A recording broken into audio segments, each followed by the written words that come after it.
என ஈன்ற தந்தைக்கும் தாய்க்கும் மக்கள் இனம் என்ற தமிழ்நாடு தனக்கும் தினையளவு நலமேனும் பயக்குமெனின் செத்தொழியும் நாள் எனக்கு திருநாளாகும். நாட்டிற்காக இறந்தவருண்டு, நங்கைக்காக கூட பிரிந்தவருண்டு, பழிக்காக மாய்ந்தவருண்டு. ஆனால் மொழிக்காக மரணித்தான் என்றால் அது தமிழனாகவும் தமிழுக்காகவுமே என்று நாம் தலைநிமிர்த்தி கூற முடியும். இது வெறும் வார்த்தை மொழியல்ல, வர்த்தக மொழியல்ல. இது அறத்தின் மொழி, குணத்தின் மொழி, நேர்மையின் மொழி. இது வாழ்வியல் நெறி சொன்ன மொழி. தமிழை என் உயிரென்பேன் கண்டீர், உயிரை உணர்வை வளர்ப்பது தமிழே என்ற சொல்லிற்கு உரிய மொழி. எந்த ஒரு மொழியும் உயிரை வளர்க்காது, உணர்வை ஊட்டாது.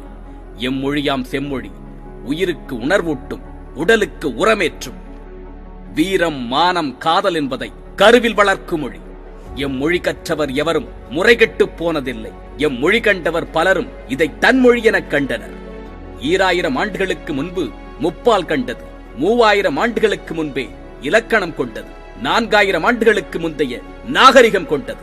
வெறும் மொழி அல்ல, இது வெறும் ஒலி அல்ல, இது ஒரு நாகரிகம். தமிழ் எனது நாகரிகம், தமிழ் எனது பண்பாடு, தமிழ் எனது கலாச்சாரம், தமிழே எனது வாழ்வியல்.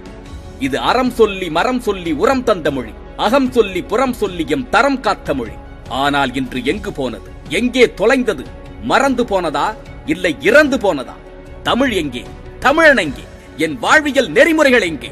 இன்று அகிலம் ஆளும் மொழிகளுக்கெல்லாம் அரிச்சுவடி தெரியாத காலத்திலே எம் மொழிக்கு இலக்கணம் கண்டு இலக்கியம் தந்த எம் குலம் எங்கே? அறம் செய்ய விரும்பு ஆறுவது சினம் என்று அரிச்சுவடி சொல்லி தந்த நம் பண்பாடு எங்கே? மரப்பாச்சி பொம்மையாயினும் அதற்கு மாறாப்பை போட்டு விளையாடு என்று சொல்லிக் கொடுத்த நம் கலாச்சாரம் எங்கே?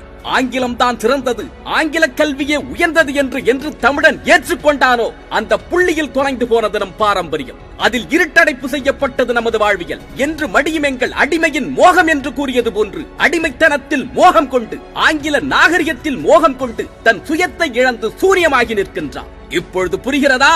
மொழி என்பது வெறும் கல்வி அல்ல, அது உன் கலாச்சாரத்தை புரட்டி போடும் வல்லமை வாய்ந்தது என்று. வள்ளுவம் எங்கள் வாய்மொழியாகும், பன்மொழி எங்கள் படிப்பினையாகும் என்ற முழக்கத்திற்கு சொந்தக்காரர்கள் நாம். அவன் கல்வியை தந்து உன் கலாச்சாரத்தை மாற்றி உன் சிந்தனையில் சீழ்பிடிக்க வைத்து விட்டான். அவன் மொழி கற்பித்தான், அவன் உணவை உண்பித்தான், அவன் வழியை திணித்து விட்டான். அவன் தந்த முட்டை கோழியாகும், ஆனால் அக்கோழி முட்டையிடாது.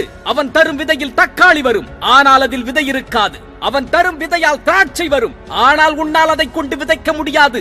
அவன் தரும் மாடு உனக்கு பால் தரும், ஆனால் அது சினையாவதற்கு அவன்தான் ஊசி தருவான். முட்டையில் தொடங்கி விதையில் வளர்ந்து மாட்டில் நிற்கின்றது அவன் அரங்கேற்றிய திட்டம்.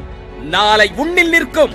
மாட்டிற்கு மாத்திரமல்ல ஊசி, உன் மனைவிக்கும் தயாராகி கொண்டிருக்கிறது. வேடிக்கை பார்க்க தயாரா அல்லது உன் வீரியத்தை காக்க தயாரா? இதுவரை நீ கற்றது கல்வி அல்ல, இதுவரை நீ வாழ்ந்தது வாழ்க்கை அல்ல, இதுவரை கொண்டது உன் கலாச்சாரம் அல்ல. எங்கோ தொலைத்துவிட்டு நிற்கின்ற நம் கலாச்சாரத்தை இன்றே மீட்டெடுப்பதற்கு நம்மில் ஒவ்வொருவரும் ஒன்றுபடுவோம். தமிழன் என்பதில் பெருமிதம் கொள்வோம். தமிழ் வாழ்வியல் கொண்டு நலமுடன் வாழ்வோம். இத்தனை காலம் இருண்ட விழிகளை இயன்ற வரையில் திறந்து பார்த்து சுயத்தை இன்றே மீட்டெடுப்போம்.